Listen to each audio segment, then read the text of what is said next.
Être parent aujourd'hui, c'est aimer fort, douter souvent, culpabiliser parfois et surtout essayer de faire mieux que ce qu'on a connu. Mais très souvent, quand on devient parent, il se passe quelque chose d'étrange. On se retrouve face à nos propres parents et là, ça clash. Pas parce qu'il n'y a pas d'amour, mais parce qu'on ne vit pas la même parentalité. Et surtout, pas le même monde. Avant, c'était une autre époque, avec d'autres repères. Nos parents élevaient leurs enfants dans un contexte très différent. À l'époque, on parlait peu d'émotions, on obéissait aux adultes, les enfants s'adaptaient au monde des grands, pas l'inverse. Il y avait moins d'informations, moins de remises en question. Beaucoup de choses se faisaient par automatisme. On a fait comme ça et vous êtes en vie. Oui, c'est vrai, mais survivre n'est pas la même chose que s'épanouir. Alors aujourd'hui, on a trop d'infos, trop de pression. Être parent aujourd'hui, c'est vivre dans un monde où on a accès à 1000 théories éducatives. On nous parle d'attachement, de trauma, de besoins émotionnels. On doit jongler entre travail, charge mentale, écran, fatigue, anxiété. Et surtout, on se remet constamment en question. On n'éduque plus comme on peut. On éduque en essayant de ne pas reproduire. Et ça, c'est lourd. Alors, pourquoi ça clash avec les parents d'avant ?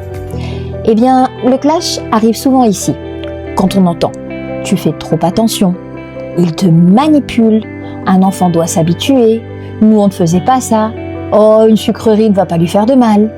En fait, ce que les parents d'avant entendent parfois, c'est « tu as mal fait ». Alors que ce que les parents d'aujourd'hui essayent de dire, c'est « je veux faire autrement ». Je veux qu'on me respecte et qu'on accepte mes décisions. Alors, ces deux phrases se heurtent, parce qu'elles touchent à quelque chose de très sensible, la valeur de ce qu'on a transmis.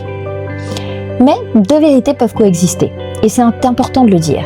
Nos parents ont souvent fait du mieux qu'ils pouvaient, avec les outils, la culture et les blessures qu'ils avaient. Et nous aussi. La différence, c'est qu'aujourd'hui, on met des mots sur les émotions. On accepte que l'enfant soit une personne à part entière. On essaye d'éduquer sans dominer, sans écraser. Ce n'est pas une critique du passé, c'est une évolution. Alors, ce fossé générationnel, comment le traverser ? Peut-être en acceptant que comprendre n'est pas toujours possible, valider n'est pas obligatoire, et que poser des limites, même avec nos parents, c'est aussi éduquer et c'est surtout essentiel. On peut aimer nos parents sans suivre leurs conseils. On peut être reconnaissant sans répéter leurs méthodes. Être parent aujourd'hui, ce n'est pas être meilleur, c'est être différent. Et parfois, être différent, ça dérange. Mais c'est aussi comme ça que le monde avance.